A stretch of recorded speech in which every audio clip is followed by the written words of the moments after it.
आपण ऐकत आहात जगद्गुरु तत्वदर्शी संत रामपालजी महाराज यांच्याद्वारे लिखित पुस्तक कबीर परमेश्वर संपूर्ण.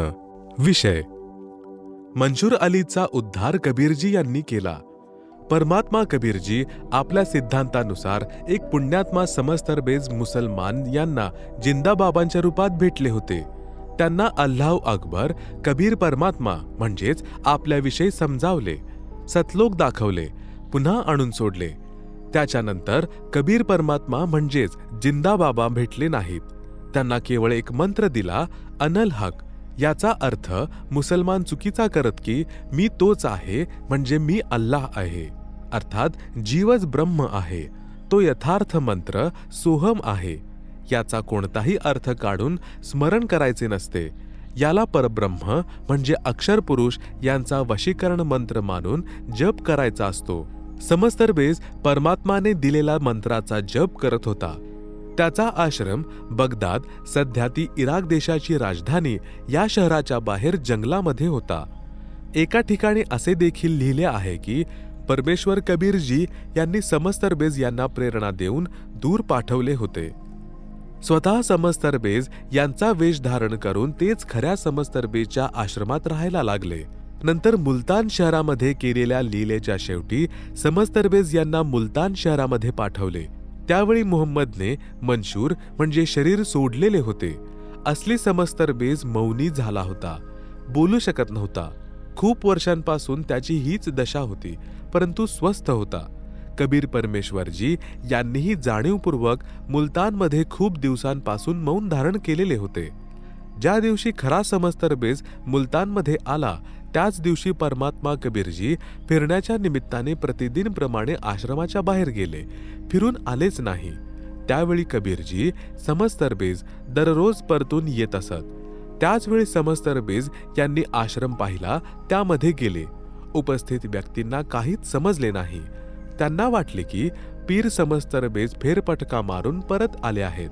समस्तरबेज यांचा मुलतान शहरामध्ये जाताच मृत्यू झाला. लोकांनी कबर बांधली. आता त्या आश्रमामध्ये अल्लाह कबीर समस्तरबेजच्या रूपात विराजमान राहिले.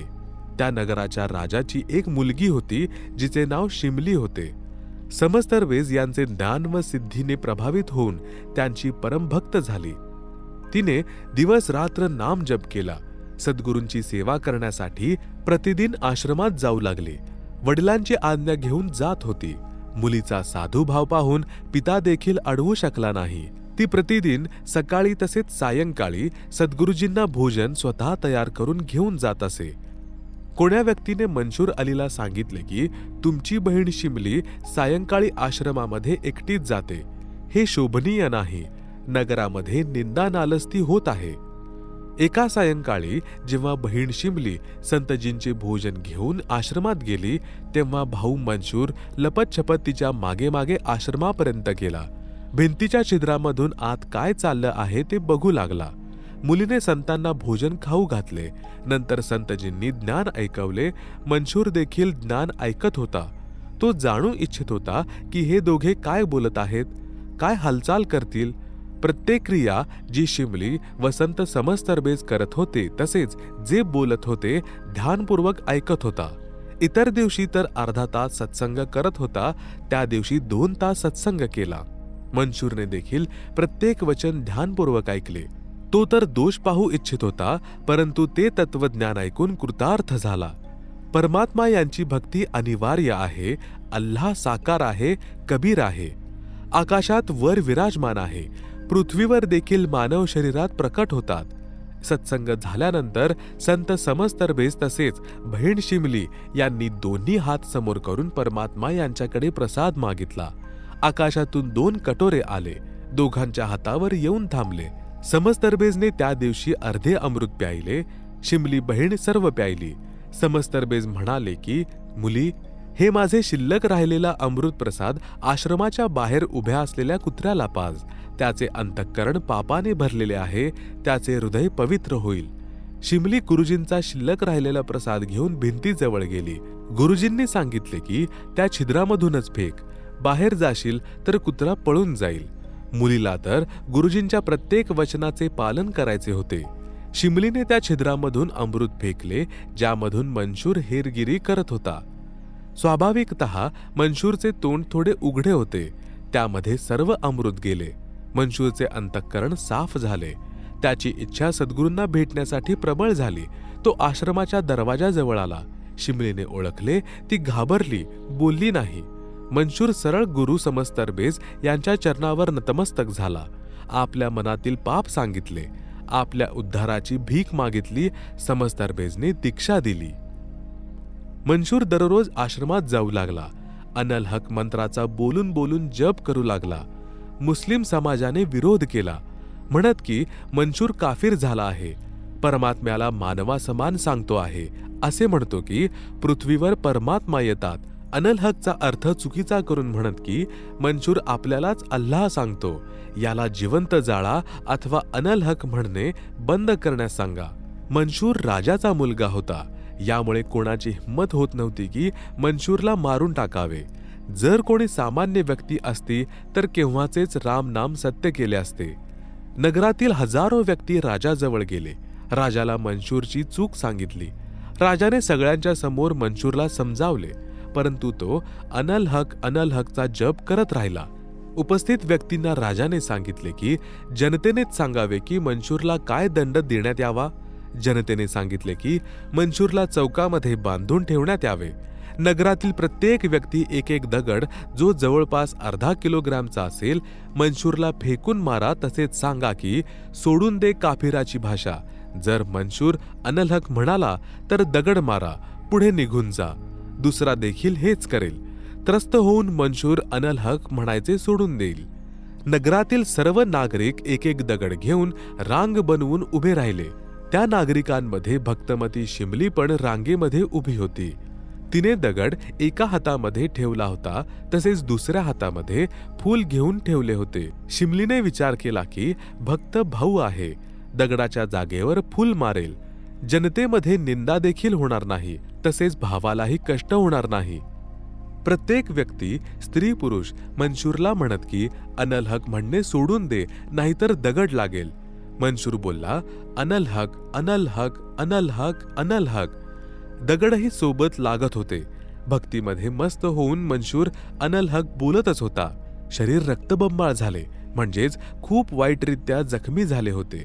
रक्त वाहत होते. परमात्मा यांचा प्रेमी अनल हक म्हणत होता, हसत होता. जेव्हा शिमली बहिणीची वेळ आली, ती काहीच नाही बोलली. मंशूरने ओळखले आणि म्हणाला, बहिणी बोल अनल हक. शिमलीने अनल हक म्हटले नाही. हातामध्ये ठेवलेले फूल भाऊ मंशूरला मारले. मंशूर अति दुःखाने रडू लागला. शिमली म्हणाली, भावा, अन्य व्यक्ती दगड मारत होते, घाव तयार झालेत, आपण रडला नाहीत. मी तर फूल मारले आहे, ज्याच्यामुळे कोणत्याही वेदना होत नाहीत. तुम्ही इतक्या वाईटरित्या रडू लागलात, काय कारण आहे? मंशूर म्हणाला की बहिणी, जनता तर अनभिज्ञ आहे. मी कशासाठी कुर्बान आहे? तुला तर ज्ञान आहे की परमात्म्यासाठी तन मन धन देखील स्वस्त आहे. मला भोळ्या जनतेकडून दगड मारल्याचे कोणतेही दुःख नव्हते, कारण त्यांना ज्ञान नाही. हे बहिणी, तुला तर सर्व माहीत आहे. मला या मार्गावर आणणारी तूच आहे. तुझा हात माझ्यावर कसा उठला? बेईमान तुझ्या फुलाने दगडापेक्षा कैक पट दुःख मला दिले आहे. तुला मुर्सद म्हणजे गुरुजी क्षमा नाही करणार. नगरातील सर्व व्यक्ती दगड मारून मारून घरी गेले. काही धर्माचे ठेकेदार मंशूरला जखमी अवस्थेत राजाजवळ घेऊन गेले. तसेच म्हणाले की राजा, धर्माच्या वर राज्य नाही, परिवार नाही. मंशूर अनल हक म्हणणे सोडत नाही. याला सांगण्यात यावे की अनल हक म्हणणे सोडून दे, नाहीतर तुझे हात पाय मान सगळ्यांचे तुकडे तुकडे केले जातील.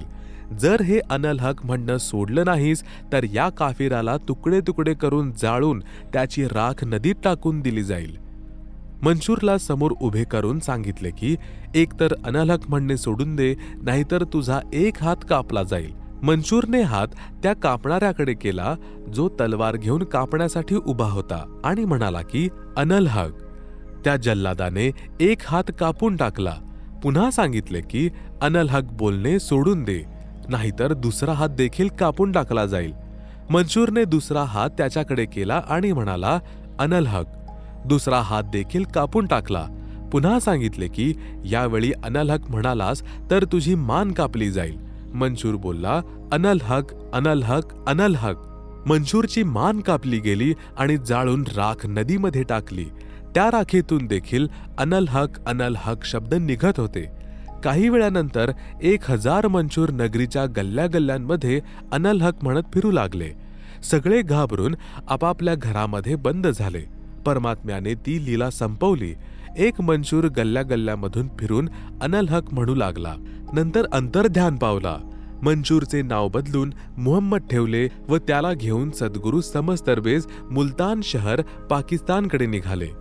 एका पुस्तकात लिहिले आहे की मंशूर अली ज्या शहराच्या राजाचा मुलगा होता त्या शहराचे नाव बगदाद आहे, जे वर्तमानात इराक देशाची राजधानी आहे. संत गरीबदासजी यांची वाणी पण हाच संकेत करत आहे. गरीब, खुरासान काबूल किला, बगदाद बनारस एक, बलख और बिलायत लग हम ही धारे भेष. अर्थात जसे बनारस म्हणजे काशी शहरात काही काळ राहिले, असेच बगदादमध्ये राहिले. बगदादमधून मंशूरला काढले. बनारसमध्ये रामानंदचा उद्धार केला. बलख शहरातून सुलतान इब्राहिम इब्न अधमला काढले. बिलायत म्हणजेच इंग्लंडपर्यंत आम्ही परमेश्वर कबीरजीच वेश बदलून लीला करतो.